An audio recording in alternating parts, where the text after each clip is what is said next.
Welcome to the series of economics. In this tutorial, I'm going to teach you the concept of supply and law of supply. So, what is supply in economics? So, it refers to the quantity of a product that producer are willing and able to sell at various prices. So, it represents the amount of a good or services that businesses are prepared to offer to the market. So, it is the quantity of a good that seller wish to sell at each conceivable price. So producer are willing and able to sell at various prices.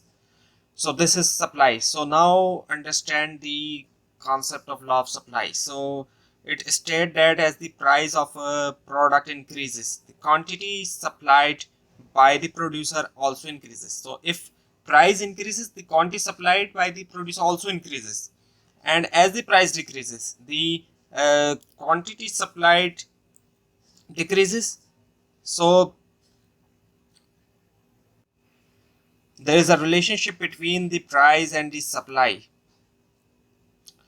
The producers are more willing to supply a product at higher prices because they can earn more profit, and when the prices are low, producer may reduce their output because it may not be profitable for them.